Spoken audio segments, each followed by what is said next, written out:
Hi, welcome to Raw Math. Today I'm doing a series of videos on exponential equations. All right, a scientist has 400 grams of a substance with a half-life of 12 minutes.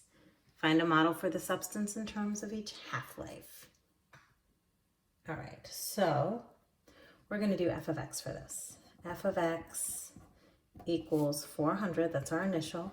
If it's just in terms of the half-life means that a is equal to 0.5.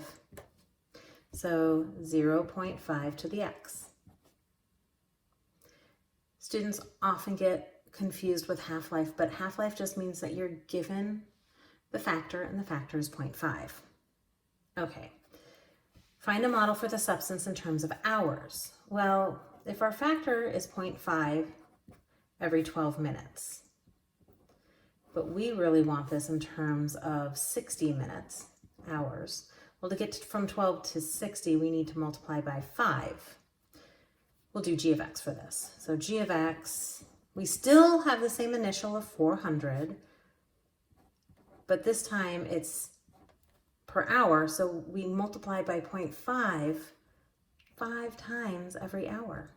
Makes sense, because every 12 minutes, 12 minutes, 12 minutes, 12 minutes, 12 minutes, 1 half, 1 half, 1 half, 1 half, 1 half. In a 60-minute hour, the half-life would happen 5 times. So it's 5 times per hour. All right.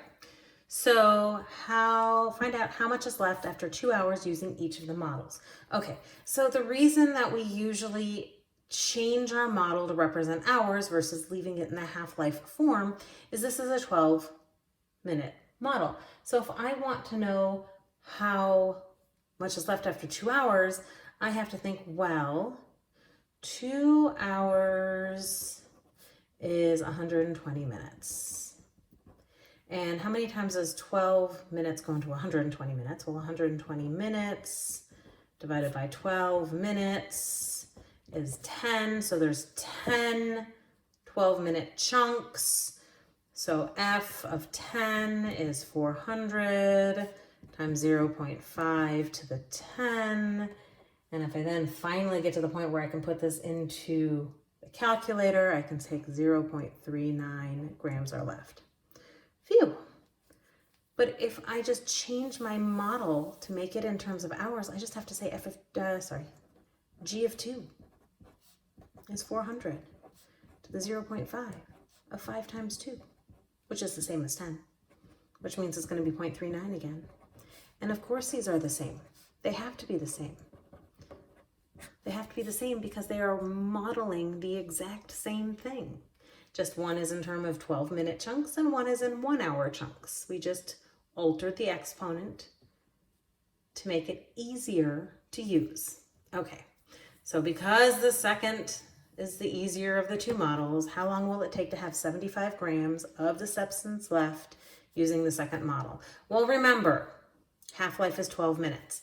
So if we started with 400, after 12 minutes, we would have 200. And after another 12 minutes, we would have 100. And after another 12 minutes, we would have 50.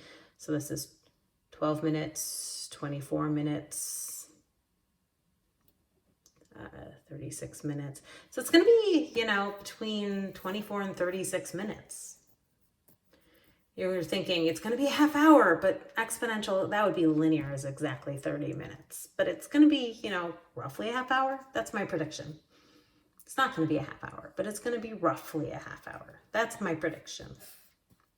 Okay, so when is 400 times 0.5 to the 5x equal to 75? Divide both sides by 400. And I have 0.5 to the 5x equals 0.1875. Then I'm going to take the log of both sides.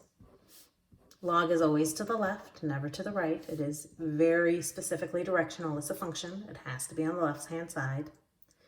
The reason we take a log is because logs are exponents and control exponents. And we can then take this 5x and bring it out front as a multiplier so that I have 5x times log of 0.5 equals log of 0.1875. Now, I know some of you can do this in one step. I'm going to do it in two. Sometimes when people go too fast, they just punch things into their calculator wrong. So I'm just going to divide by the log of 0.5 so that 5x is equal to 2.415.